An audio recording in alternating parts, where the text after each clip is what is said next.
උපන් නිරු දරුවනේ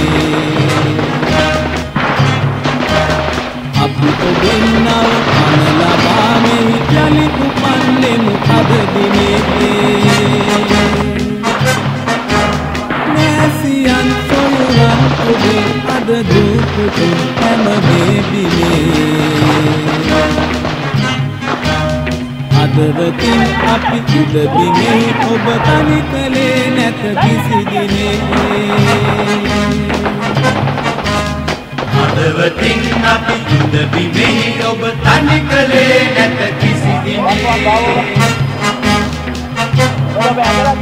අදවතින් අපි උද බිමේ ඔබ තනි කලේ නැත කිසි දිනේ අදවතින් අපි උද බිමේ ඔබ තනි කලේ නැත කිසි දිනේ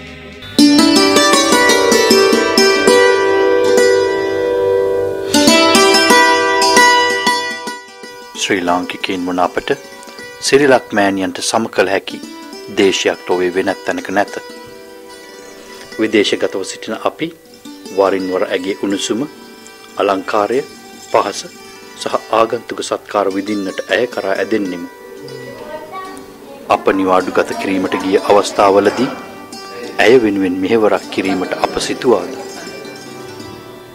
අපට ඇයගේ පහස ලබන්නට ඇය මෙතෙක් කල් ආරක්ෂා කළේ කවුරුන්ද? මොහොතක් සිතන්න. ඔබ ඇය වෙනුවෙන් එක ලේ බිඳුවක් හෙලා තිබේ. අපගේ වීරෝදාර රණවිරුවන් දේශයේ මුර දේවතාවන් වූ බව අපට අමතක කළ හැකිද? ඔවුන්ගේ ජීවිත පරදුවට තැබුවේ අපගේ අනාගත දරු දැරියන් වෙනුවෙන් නොවේද?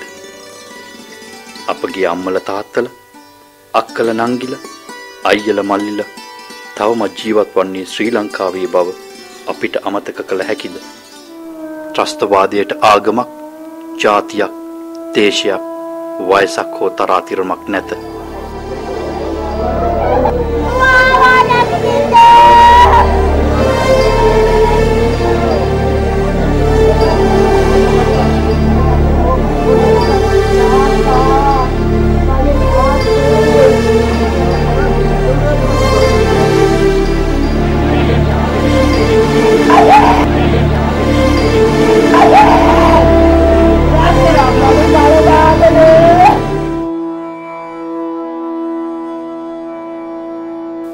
පසුගිය වකවානුවේදී අපගේ මව්බිම ත්‍රස්තවාදයේ ප්‍රධානම වේදිකාව බවට පත්විය.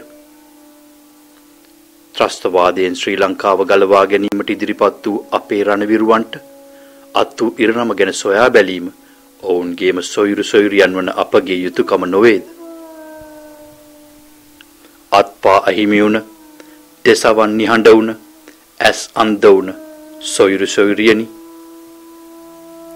ඔබ අප වෙනුවෙන් කළ මෙහෙවර අප්‍රමාණයි. ඒ වෙනුවෙන් අපි ඔබට සදා ණය ගැතිවෙමු. විදේශගත වී අපි වීරෝදාර ඔබ වෙනුවෙන් සුවදායි මෙහෙවරක් කිරීමට අපි වෙනුවෙන් අපි ව්‍යාපෘතිය තුලින් ගන්නා වෑයමයි මේ. ලක්මෑණියන්ගෙන් පෝෂණය ලැබූ අපි මූලික ශිල්ප සතර නොමිලේම හදාරා අද විදේශගතව සුවසේ දිවිගෙවන අවධියේදී ත්‍රස්තවාදීන්ගේ වෙඩිඋණ්ඩවලට, බෝම්බ ප්‍රහාරවලට ගොදුරු අපේම සොයුරියන්ගේ මරලතෝනි අපට ඇසුනේ නැත. අපට අසන්නට වමනාවක්ද තිබුණේ නැත. ඔවුන්ගේ රුධිරයෙන් ලක්බිම නැහැවෙන විට අපි අපේ ජීවිත ගමන මදකටවත් වෙනස් නොකළෙමු.